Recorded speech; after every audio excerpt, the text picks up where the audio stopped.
Jesteśmy akurat w miejscu, w którym We are just at the location where these decaying pine stands have been cleared. We can see a trace of the presence of mistletoe. After consultation with Zoll, we have also carried out an analysis of the colonization of these crowns, whether pests of economic importance appeared or had an impact on it. It turned out that they did not occur in this particular stand. The main factor causing the dieback of this pine tree in this fragment, which is about 7 to 8 hectares, was a lack of water. The climatic conditions which overlapped here since 2015 caused a large-scale dieback of pine trees.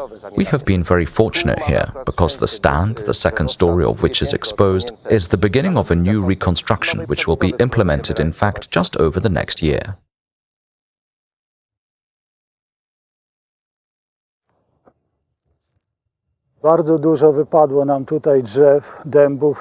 We have had a very large number of trees lose here. Oaks and pines, we assume this is mainly due to the extreme weather conditions in 2015. Very high temperatures, droughts, all of this caused a lot of trees to fall out. We are seeing more and more such phenomena, more and more often.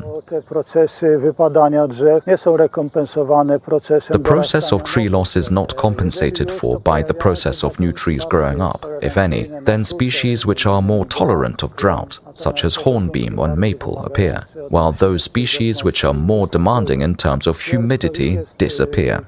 The spruce is already a classic example of the impact of climate change on our forests. Spruce is one of the species most threatened by these changes, which are currently taking place.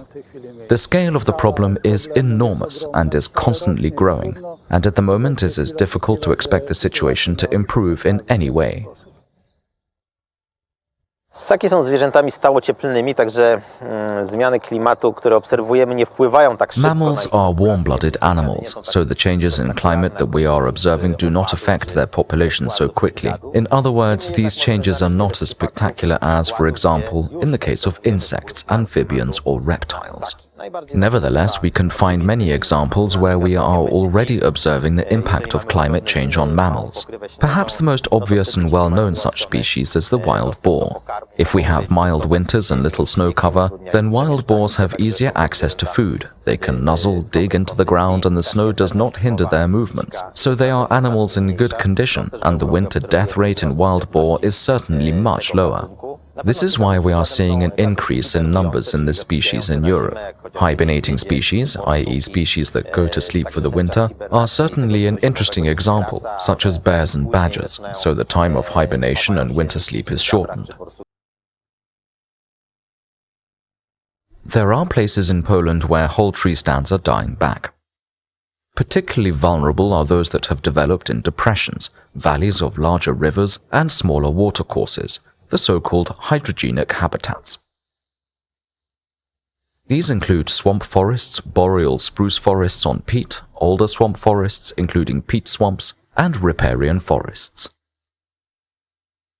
In most of these environments there are refugia, i.e. refuges of interesting protected plants. Unfortunately, as a result of climate change, especially the deterioration of water relations, some of them are extremely endangered and threatened with complete extinction if the changes continue at the current pace. A whole range of species can be distinguished here. These include boreal species and so-called glacial relicts, i.e. plants that witnessed the last glaciation and have survived to the present day.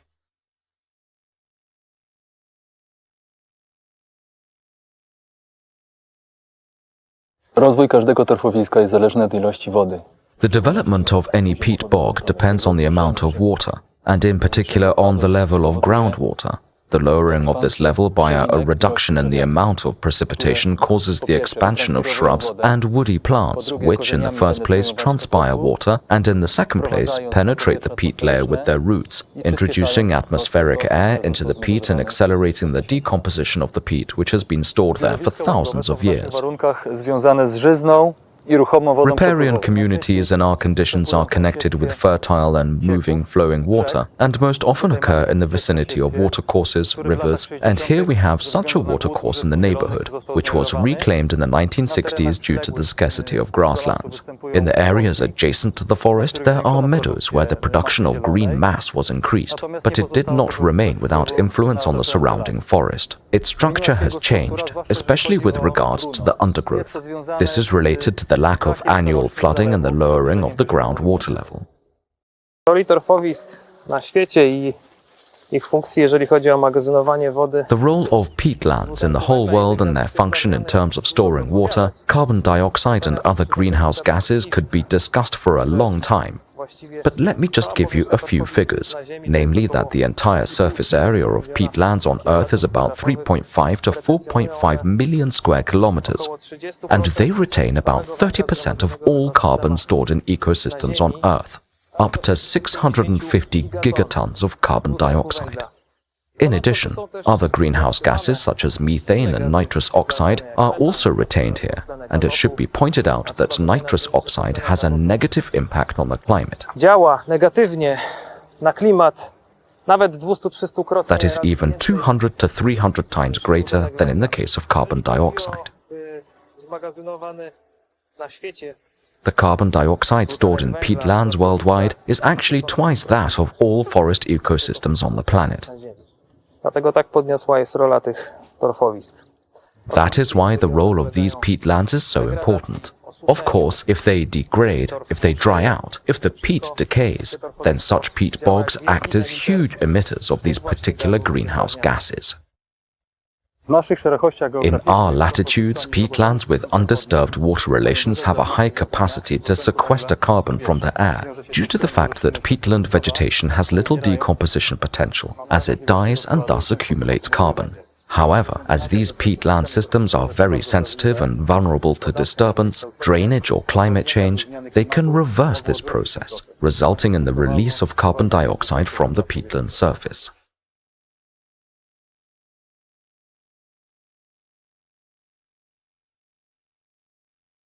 Peat, which usually has a fibrous structure, changes its structure as a result of drying.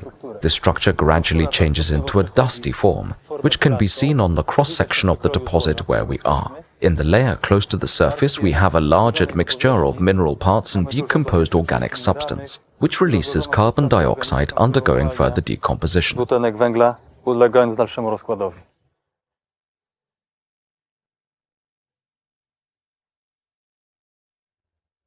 Ostatnie zmiany klimatyczne, zwłaszcza jeżeli chodzi o Recent climate change, especially when it comes to higher temperatures, especially over 2 decades, because it has to be said that the World Meteorological Organization has described 2019 as the warmest year since instrumental meteorological measurements, that is, since 1880.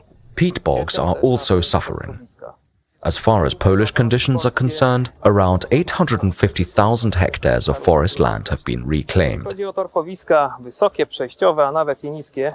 Przede wszystkim te, gdzie As regards raised peat bogs, transitional peat bogs and even lowland peat bogs, especially those where peat mosses dominate the moss layer, their role in storing carbon dioxide is priceless, which is very important in terms of climate change, and the drainage of water from these bogs is delayed. In addition, it has a positive effect on the entire landscape in which it is located, of course, if it is not drained, if it does not decay, if there are no signs of peat recession. It is worth saying that such peat grows very slowly, about 1 millimeter a year. So 1 centimeter is about 10 years, 10 centimeters, 100 years, and 1 meter, about 1,000 years.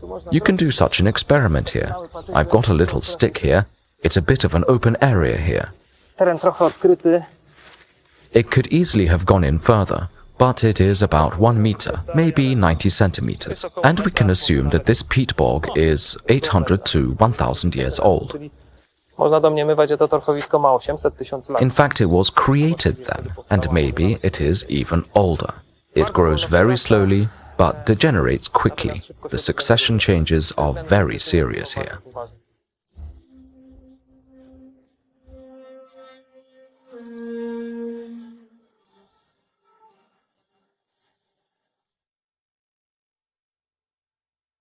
Jeżeli chodzi o dobrze zachowane torfowiska, As far as well-preserved peat bogs are concerned, such objects on hydrogenic soils in the state forests, we protect these objects within the framework of small mountain and lowland retention. At the moment, we have about 1 million cubic meters of water stored and retained. And this project is still in progress.